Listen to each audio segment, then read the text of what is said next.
with Paul Heaton at the King's Arm in Salford, which is, of course, is Paul's trade union pub on the outskirts of Manchester, where Paul is back on tour in November and December across the UK, doing Ireland in October.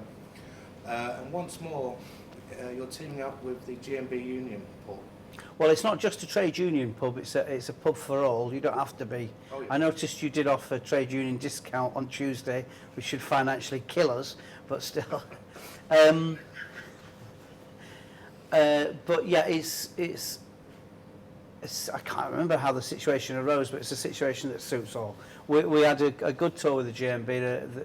The people who were organising the stuff and getting out there and protesting were the sort of people we are, which is people who are interested in politics but don't want to throw it down people's throats, but just want to offer people a bit of choice and a bit of an option. Particularly, obviously, the GMB are offering options in workplaces that other people can't offer. I think artists are a little bit scared to bring politics into equations.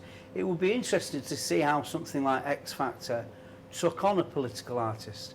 And I think the artists themselves, if you can call them that, the ones who go on telly and try and perform like chimps for Simon Cowell, don't tend to think that he's an intelligent man. Now, people are assuming Simon Cowell isn't political, but you don't know. But people aren't testing him. And it would be interesting to see somebody put in front of four, because you've got four people from different backgrounds there. You know, Mel B's a working class woman from Leeds.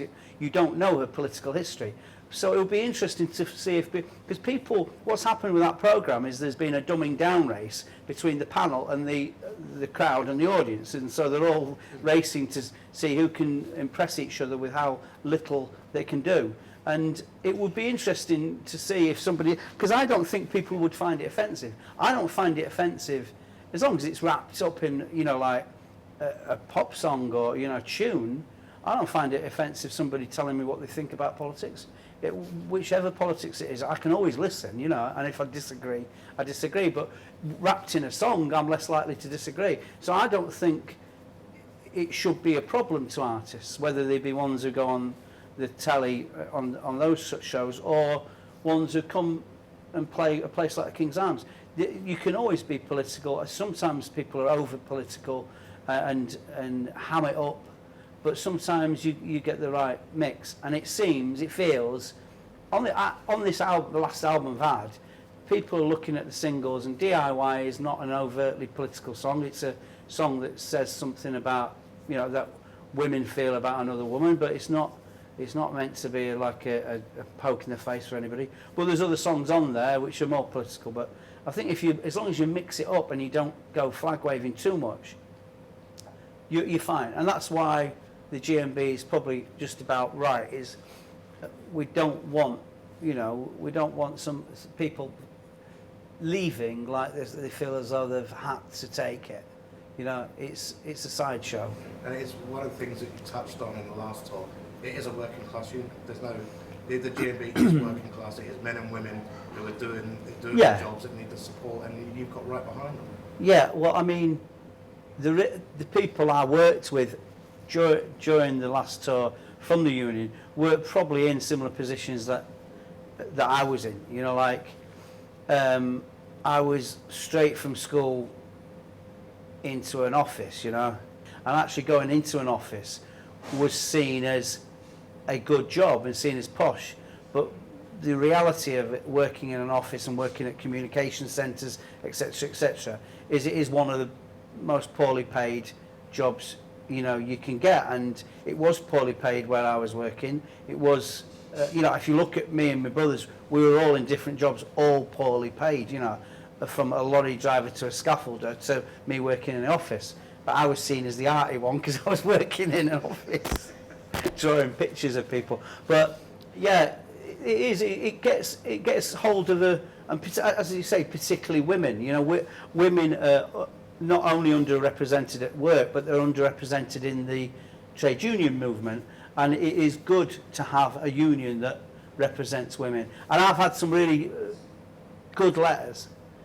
I've not had any complaints of people saying, "Oh, that was too much." But I've had a few people saying, actually, for the first time, I've joined a union not because of what you said, but it just made me think, well, what can I lose? You know, what can I lose by joining a union? And maybe at some point, things are going to get to the stage where I need representation. And that's all it is. Do you know what I mean? It's a bit of representation in situations where, you know, it can be individual representation or it can be group representation. I'm struggling to say the word representation. You've done it about 5 times. I should just use the word rep. Now I know why they use it. Union rep. It's an incredibly